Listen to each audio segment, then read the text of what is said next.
You're listening to the Orisha Wisdom Podcast, episode 49.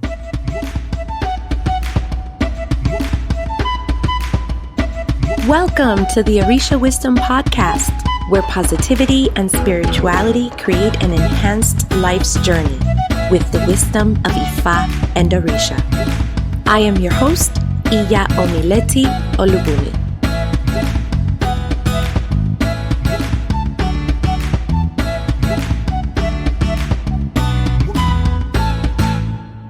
Welcome to the Orisha Wisdom Podcast. I am Omileti.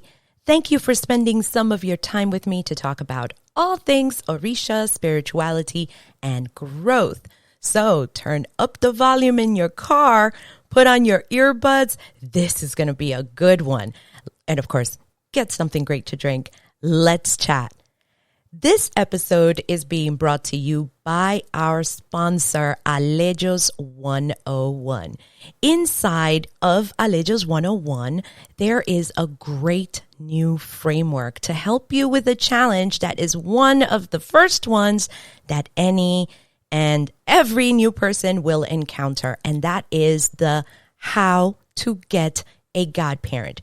For you, I have created the Alejos Guide to Godparents. This is brand new, and it has been created because of the many questions that this topic gets. What is it? It is a guide with a video and audio and a whole bunch of other stuff. It's basically going to give you the map and the keys to the vehicle of how to get a godparent. Why do you need this? Because no matter what you want to do in these traditions, you will need someone to help you, to guide you, to uplift you, and help you on your spiritual journey. And this gives you the how, the map.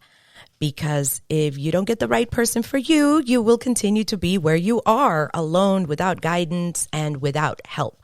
How do you get it? Go to orishawisdom.com/Omileti and click on the image that says, finally, your guide to choosing the right godparent. And when you get it there, you click, you watch that quick video that is there and get it, because it's an amazing opportunity that has come. It was created from your questions, from your experiences and our experiences, and for my desire to see more folks, more, all of you finding where you all belong. This is an Ask a Priest episode. For those who are new to the podcast, of course, welcome. I'm so glad to have you here in this listening community. Ask a Priest is a series that we have where you, the community, asks questions that you've always wanted to ask a priest in the Orisha traditions, and now you have the chance. I'll put it on the show notes, so don't worry about it, but if you need to know where you can ask your burning question for a chance for your question to be answered here on the podcast, the link is orishawisdom.com/ask a priest. No dashes, just ask a priest. With that, let's get this episode going.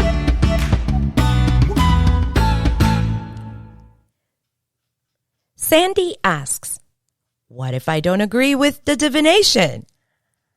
First of all, great question. And thank you for taking the time to write to us. And really, that's a great question, because what if you don't agree? The simple answer, whether you agree or not, that is up to you. That is the simplest of answers that I can give you. But of course, because this is the Orisha Wisdom Podcast, we're going to go a little bit deeper into this question. I'm going to ask a question. Back then, there was a time where everybody thought that the earth was square. And a lot of people really, that's it. They thought anybody who thought anything otherwise, they were like, well, you're all crazy.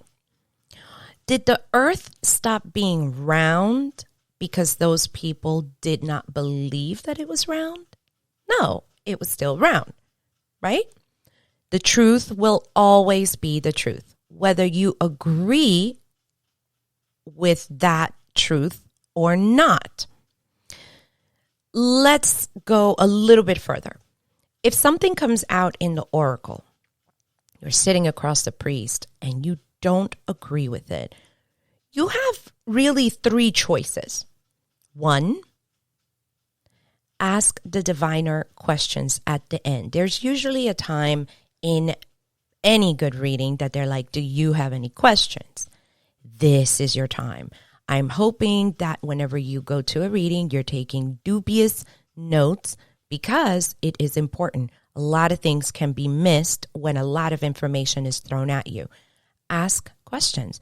What do you mean by this? This does not really apply to me. Like, what's going on? This would be number 1. Number 2, if you are not comfortable with that priest, just end the reading.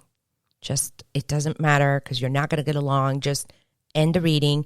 End of story. Bye-bye. I always suggest, this is number 3, I always suggest folks to take great notes.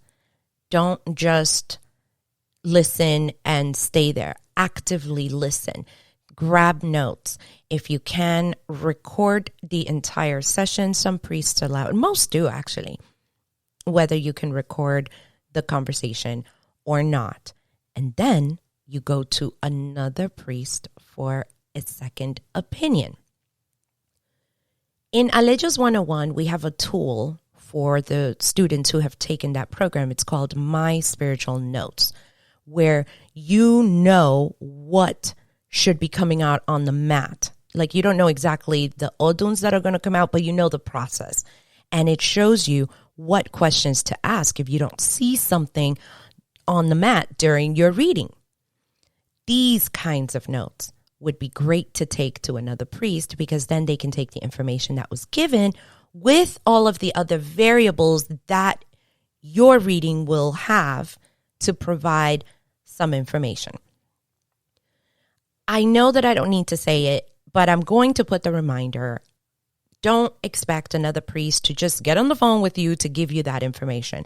You would either have to set up another reading, which is highly recommended, of course, or set up some time and still give him or her the ashedi for their time to go over your notes to see how much light they can shed on the matter, especially if you are in disagreement. This is an area where you can see the value of an experienced priest, because the way that it was explained to me is the oracle always works, but the priest is the one that interprets the oracle that comes out. What's fallible is the priest.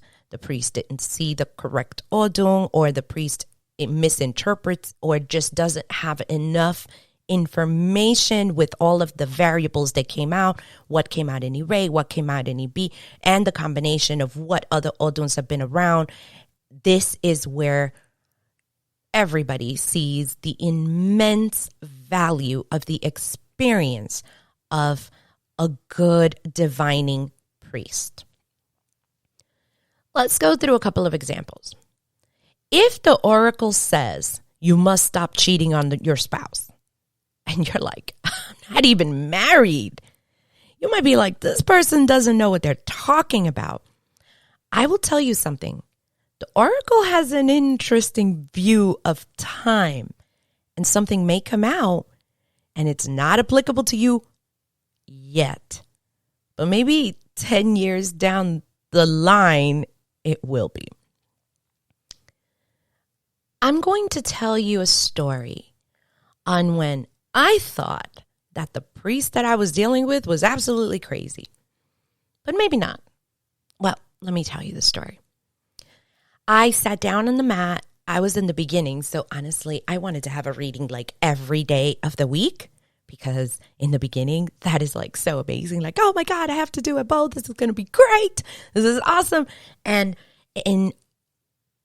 I think it was the first or the second reading, might have been the first. He said something that I'm like, what? And he told me, you have to watch your words with your father, with your biological, because he kept asking, is your father alive? Your father alive? I said, yeah, he's alive. And he said, well, you're going to have to watch your words because one day you may have to talk to him, but on that day, if you don't watch your words, it's going to cause like an argument, discussion, a fight, verbal fight that could cause him a heart attack and end his life. Now, I'm like, my father at that point, oh my God, he was like strong as an ox, scary dude. And I'm like, I ain't talking to him ever about anything, especially this stuff. My father had no idea that I was going to this type of spiritual readings because he was praying for my soul to go back to being a Seventh-day Adventist. And I'm like, yeah, okay, whatever. And I totally dismissed it because, you know, the dude was crazy. Like, how would a set of seeds because I didn't even know they were seeds. I had no idea what they were. Like, what's some shells they're going to know about whatever. But remember, I was really young. I think I was like 20. I was like 19 or 20. I don't even know anymore. But I was very young. And I did not agree. I did not agree with that. I said, okay, whatever. Now, interestingly enough, in 2019, I get a call. My mother is frantic. She's like, your father's dying. And I'm like, whatever, because we have not had the greatest of relationships. And I'm like, all right, put him on the phone, say goodbye. We're Latinos, so, pídele la bendición, like ask for his blessing before he dies. And I'm like, bendición. And he sounded really bad. And out of all of this time, he's been in the hospital several times. I never wanted to go to see him. And since we moved from New York to North Carolina, I'm like, sorry, I'm down here. I can't. This time was different, and I was moved to go to New York. And I remember I got the call in my job. That night, I packed my bags, and in the morning, I was driving to New York by myself. And my husband, by the way, was not thrilled with that decision. He's like, my wife is going to be all there alone. And I'm like, I have to go. Something was pulling me there. And when I went there, I saw, like in my mind, I was on the ride. I remember I was listening to some of my favorite books. And in my mind, I was getting prepared to lay it on him. Like, you did this to me and you did that to me. And how dare you? And I've turned out to be what I think is okay. But you did that. Why did you do that? Like, I was getting ready to get all of this stuff out because I didn't want him to die and him not know, or for us to have that conversation. So for me, that was like, you're going to give me answers. When I got there, I saw a shell of a man. And I remember when I got there at night and on a Thursday. That Friday, I drove up early in the morning and I went to see him. And when I went to see him, he wasn't feeling good and he had not been feeling good. And I said, well, I have my car. I'll take you to the hospital. Let's go. When we get there, of course, emergency craziness. He was laying in the gurney, and I looked at him, and he was just a shell of a man, 5'9", and he weighs less than me, and I'm 5'7". He was just skin and bones. Well, he is because he's still alive at this moment. But when I looked at him, at that moment, more than 20 years later, that is when that reading came up. And it was almost like the guy was saying it to me, like literally in my head. Like I could hear him replaying that, me being in the Orisha room that he used to have for his readings. There's just watch your words because there's going to be a time. And the whole thing came back. And that's when I realized, holy crap. This is that time. This is that time that was told to me about a long time ago because I was ready to, let's fight about this. Let's get this out. Why did you do this? And I realized this could be the time. Actually, I didn't even say could. I knew that if I would have done that, that would have been the time, and he just would not have made it. So what I disagreed with back then, Orisha was like, nope, it's going to happen. And that's what happened many, many years later. It has more than 20 years later. So what you disagree with at one point might just be for the time being, but not for the rest, for all of your life. Another thing is if the Orisha, whoever, because if you go to an Orisha reading, they're like, oh, Oshun speaks in this Odung, and she says and it's advised for you to do this or this or that, or Elegba or whoever, whichever Orisha. If they're asking you to stop a behavior that you feel is okay, there could be a disagreement in there, right? What if they tell you to stop wearing black? And you're like, heck no, I love all my shades of black in my closet. Thank you. I like my midnight black and my light black and my heather black and all the other blacks and moon black. Like them all. That, again, would be your choice to heed to the advice or not. But the advice is out there. By the way, I'm using that example because I got that. Again, I was very young. All I wore was black. Black shirts, black pants, black socks, black shoes. Everything was black. I had zero color in my closet. Everything was black because, black is universal and everything matches with black and black will thin you out and all those other reasons. And they told me you have to stop wearing all black. And they did give me a reason. And I looked at him like, what? No, this ain't going to happen, dude. But the reason was feasible. For me personally, they told me, well, you really don't feel good. Like your light is dimmed. You're really in a dark place. And when you look good, you feel good. And sometimes a lighter color will attract a different type of energy, and then you start to shift. I'm looking at him like, are you crazy? It's not going to happen, dude. But because I was brand new, man, I was going to do whatever it was that they told me to do. So I started out very, very small, and I had a shirt with black and white. And then I started bringing some dark blues and some other colors, and it was true. It was true what they said, and I had to make that change. Did I agree with it? No, I didn't. No, yeah, I'm looking back, and I can just imagine because they say that my face is pretty expressive, and I'm like, no, I'm so not. No, this is not going to happen. But I did it. And it was a behavior, really. It wasn't about, it was a behavior. I really just went to that and I had to change it. And I didn't agree. They did give me a reason and it worked. So sometimes you have to ask those questions like, why? Why does that? Because our otuns also give you the reasons to why. So why you don't wear a certain color is because this and this and that. Why this? Because this and this and that. What if the oracle and the priest is telling you that you are not meant to be an initiate? You're like, no way. I do not agree with this. Like, I feel this in my bones. I was meant to go through Ocha. I think I'm going to go through Ifa. There's another level above that. I think I'm going to go do that too.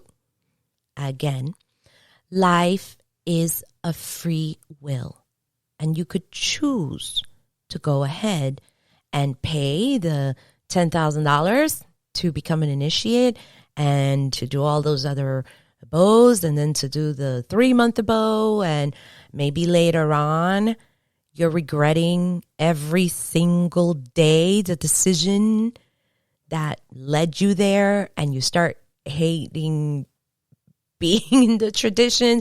You blame the Orisha, you blame the diviner, they're crazy, this is their fault. This is really your choice.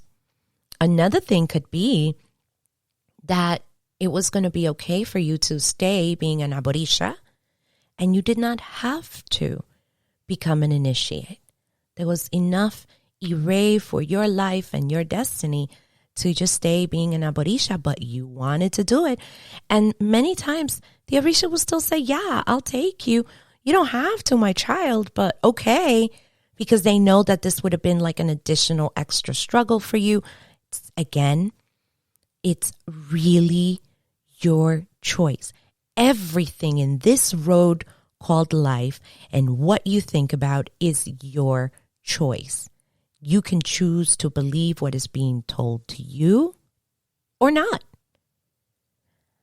When I do not agree with something that is definitely not talking about me, and it has happened, by the way, there's usually a time, like I won't cut them off, but there's usually a time where I'm like, hey, I don't think this is for me. And the priests, this is where you see the good priests, like the golden standard, like the golden, not even standard, like the golden priests from the ones that are just not knowledgeable just yet. This is where the priests dig a little or a lot deeper. Because also the way that the priests ask the questions to divine is important. Wording is important. And if the question is asked in a kind of wonky way, then you're going to get a kind of wonky answer. If nothing is applicable and it is being read by an Olorisha, then I'm like, I don't know about this. And they're like, well, this is what I see. What will happen is that they will send me to Ifa, and that would be the correct way to go, or to an elder who may know how to read a lot better, because Ifa tends to be a bit more clarifying because they have access to all the oduns, all of the energies surrounding life's situations. Another thing to consider is that Odu interpretation varies from lineage to lineage, from house to house. There are some Odus that drop on the mat. And let's say somebody in Lukumi is like, oh my God, we're all going to die. Somebody grab a chicken and let's all clean ourselves and we can't leave and we're going to die. And in Isheshe, the same Odun is like, all right, this is a strong Odu, but it's filled with blessings if you do Ebo, and this is the Ebo that usually comes along with this. Will this Ebo clear this, blah, blah, blah.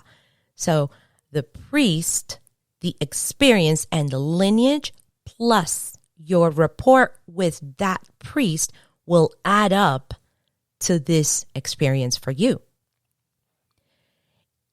If you get read with a priest and nothing resonates with you, then it might be time to find another priest. I don't always agree with readings. Now, I find that many times I will find the answer of said reading that I did not agree with time. Time is what teaches me, and then I get a little reminder of that time, quote unquote, that I got that reading that said this and this and that.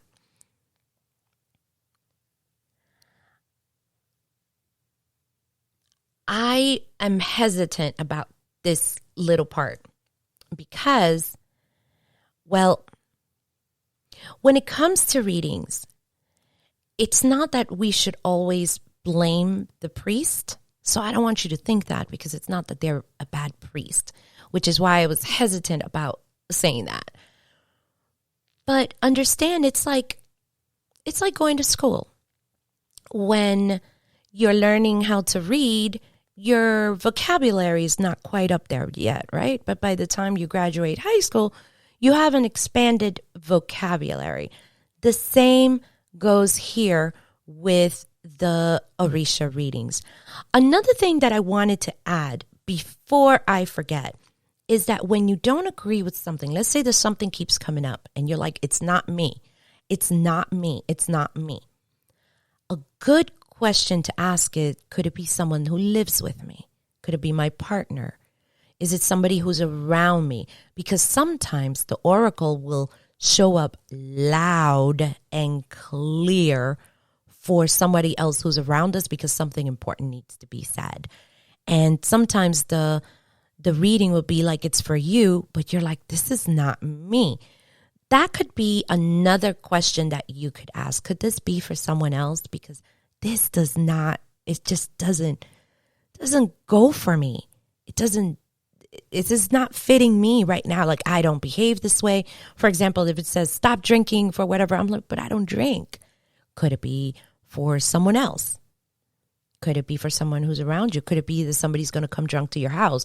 A lot of the experience of a priest is going to be seen at this point when there is a disagreement. And I would encourage you not to be like, I don't think so. That's not like we have to speak to priests with respect. But if there's something that you're not agreeing with, you should also be honest. Like, hey, this really doesn't sound like me. None of this is sounding like me. Can we find out what is going on with this? And just see. You're going to see if this is a great priest to work with, depending on how they handle this situation, especially.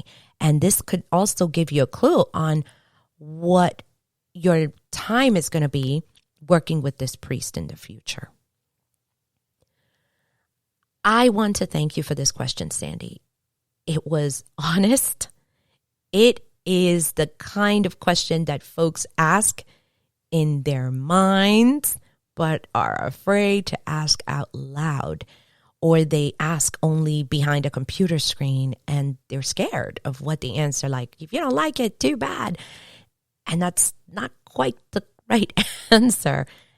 And I'm really happy that you wrote this one down because it really stood out. You have reached the end of this episode. I know that this was interesting because these are real situations that happen. So I'm just happy that you hung out with me. For show notes, go to www.orishawisdom.com/4 and 9. So 49 for the 49th episode. All of the resources that I mentioned will be listed on the show notes. And when any new thing comes up, or, they're always going to be found in the show notes for that episode. I'm going to share a couple of updates with you. So, quick update on this one. Yes, Orisha swag is underway. It's coming. It's going to be ready soon. I've been busy taking pictures, and there are going to be all kinds of t-shirts and mugs that are going to be available. Honestly, I can't wait. Everything will be available on the Etsy store first, and then on my site once it's finished. Finishing my site has been like a never-ending project. So even thinking about it, it's like, But think about it. You can have an Orisha Wisdom t-shirt or a mug that says, be calm, do a bow. Or I like this one. There's a shirt that says, hold on, let me call my babalao. That is so cool. These are the kinds of things that I would have loved to have seen in stores, and I would love to see like in regular stores, and they're coming. Stay tuned. Definitely they're coming. Also, if you want jewelry, Orisha inspired jewelry, get yours by going there to that Etsy store, because I'm not designing anymore for the time being. And yes, they are all made by hand, not by some big company somewhere overseas. So get it. Some of you have been taking advantage of it. Get it, because that's it. Once it's done, it's done. There are 2 big announcements for this week. Number 1, there are 3 live classes coming this week. Let's talk about the Orisha traditions. If you are new, you are still trying to find your way. It hasn't worked for you, right? You're still on 50 million groups. You still haven't found a godparent. You're like, what is it that I need to know? What could happen? What are the traditions like? Check out my info link on the show notes. It's easy. It's orishawisdom.com/Iya Omileti. So IYAOMILETI. I have to make sure I spelled it right. Number 2. I started this quietly in the past week, and I think I kind of said sent out a little email, but I was cringing while I was sending it out. And I was trying to keep it quiet. But one of you reached out to me and when I mean really presented his case on the why I should do this. And I'm not kidding. He sent me videos and pros and cons and everything. And my argument was that I don't want to be like those slimy people. And he said that this is a way for folks to show their love to Orisha Wisdom, for the podcasts and for the community and for all the help that it has provided. So I started a Patreon. I can't believe that I'm saying that out loud, but I'm so excited and I'm nervous at the same time. So check out Patreon, my Patreon page. It's patreon.com/Iya Omileti, and you will have access to the podcasts before they are published, and you're going to get other perks. And he was very adamant I should have tiers, and I was like, but I don't want. He's like, you've got to do this, and I'm like, oh, fine. So I can't wait to see you there. I thank you in advance for your support, as it will truly help this podcast with the costs so that I can create more content for you.